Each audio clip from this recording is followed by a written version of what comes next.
Bienvenue pour ce tirage à choix multiples pour le mois de novembre 2023. Nous allons faire le tirage avec l'oracle des vies antérieures. Ici, à chaque fois, on va tirer 2 cartes pour avoir le maximum de précision sur ta vie antérieure. Il faudra pour toi choisir entre 3 symboles, la calavera, la louve ou le papillon.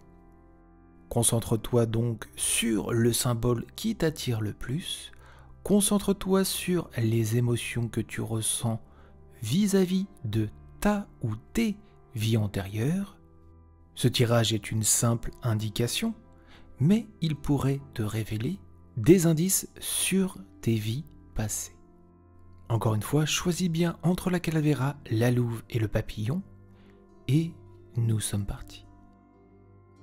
Si tu as choisi la calavera,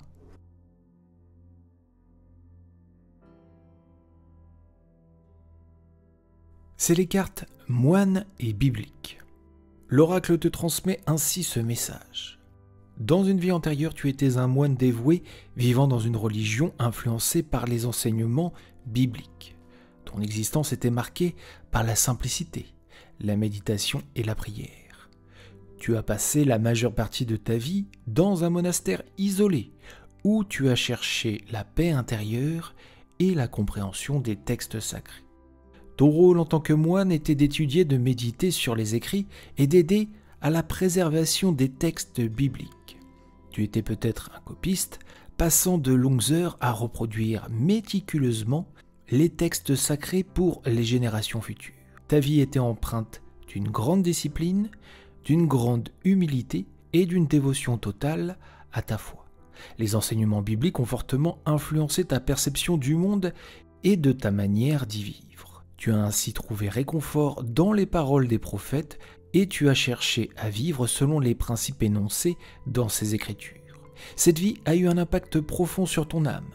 Ainsi, tu as plusieurs qualités, comme la patience. En tant que moine, tu as appris la valeur de celle-ci et tu as cultivé une capacité à attendre et à comprendre que tout vient en son temps. Cette patience se manifeste aujourd'hui dans ta capacité à gérer les défis de la vie sans précipitation ni frustration. Tu as aussi la qualité de persévérance.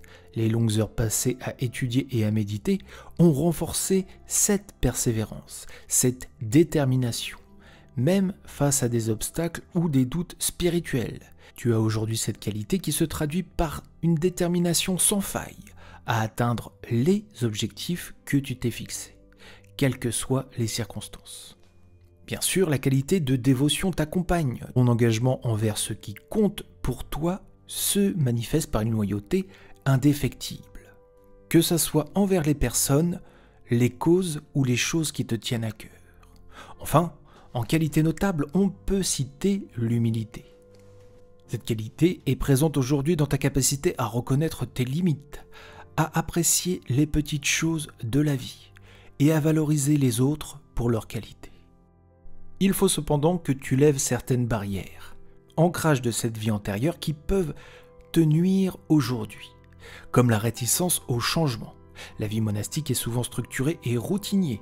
Dans ta vie actuelle, cette influence passée pourrait se traduire par une certaine résistance ou appréhension face au changement. Il serait donc bénéfique de reconnaître cette tendance et d'embrasser davantage la fluidité et l'évolution. Il faut que tu fasses attention aussi à l'isolement. Les longues périodes en isolement ou en retraite ont aujourd'hui peut-être influencé une tendance à te retirer ou à éviter les interactions sociales lorsque tu es confronté à des défis.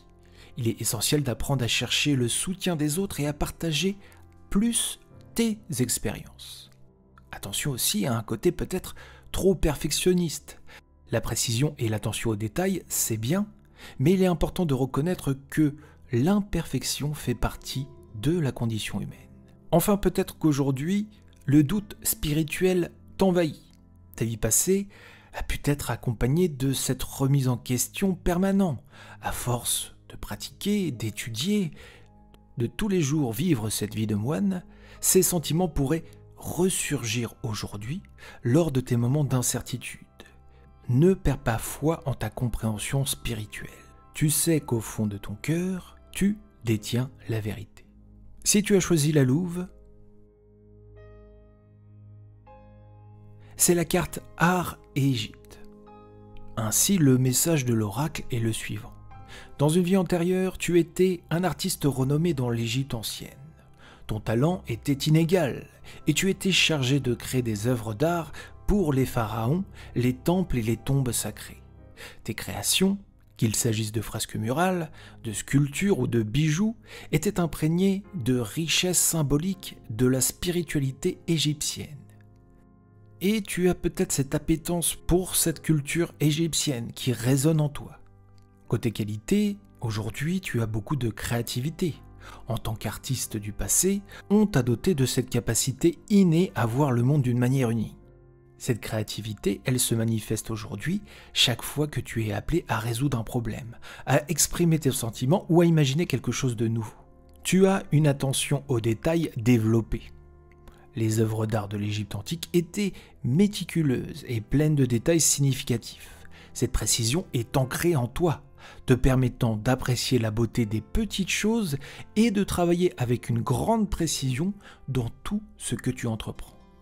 On te reconnaît aussi une grande connexion spirituelle, la spiritualité étant profondément enracinée dans l'art égyptien. Cette connexion profonde avec le divin se traduit aujourd'hui par une quête constante de sens et une sensibilité accrue aux énergies qui t'entourent. Enfin, ta passion est débordante.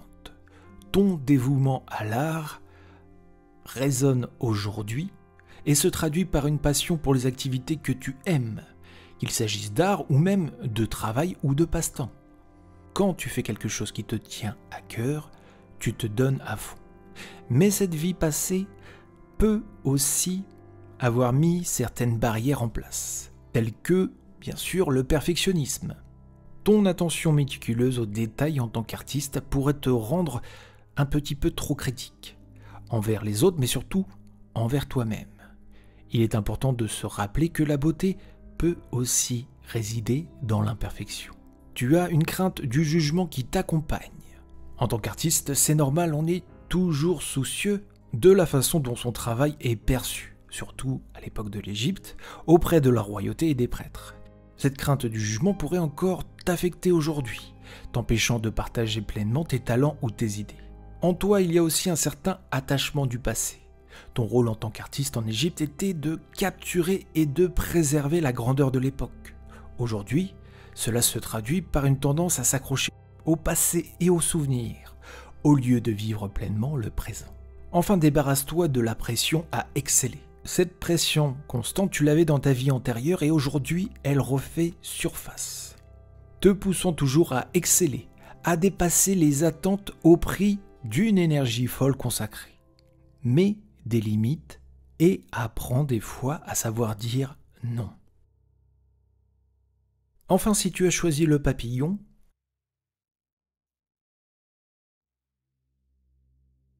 c'est les cartes celtiques et orphelins. L'oracle ici te dit que dans une vie antérieure, tu as vécu au sein de la culture celtique, dans un monde empreint de mystique, de nature, de traditions anciennes. Toutefois, si cette expérience dans ce cadre était unique, tu étais aussi orphelin, sans parents pour te guider. Tu as dû trouver ton chemin, comptant sur la communauté, sur la sagesse des anciens pour pouvoir t'éduquer et te soutenir.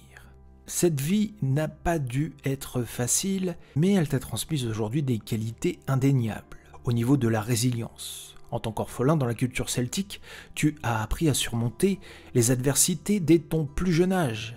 Cette résilience se manifeste aujourd'hui par ta capacité à traverser des épreuves et à rebondir. Face aux défis de la vie, tu ne baisses jamais les bras. Tu as aussi une connexion avec la nature. Les Celtes vénéraient la nature et ses cycles. Et en tant qu'orphelin, qui plus est, tu as peut-être trouvé du réconfort dans la forêt, dans les rivières et dans les montagnes. Cette connexion profonde avec la nature se reflète aujourd'hui dans ton amour pour l'environnement. Et tu es sensible aux énergies de notre planète. Tu as aussi une écoute intuitive. Sans parents pour te guider dans ces vies passées, tu as appris à écouter ton intuition et déchiffrer les signes de l'univers. Cette capacité à écouter se traduit aujourd'hui par une sensibilité accrue aux énergies qui t'entourent. Autre qualité, ton sens de la communauté. Car privé de parents en tant qu'orphelin, tu connais inconsciemment dans cette nouvelle vie, tu connais le prix des choses, tu connais l'importance de la communauté, de la solidarité.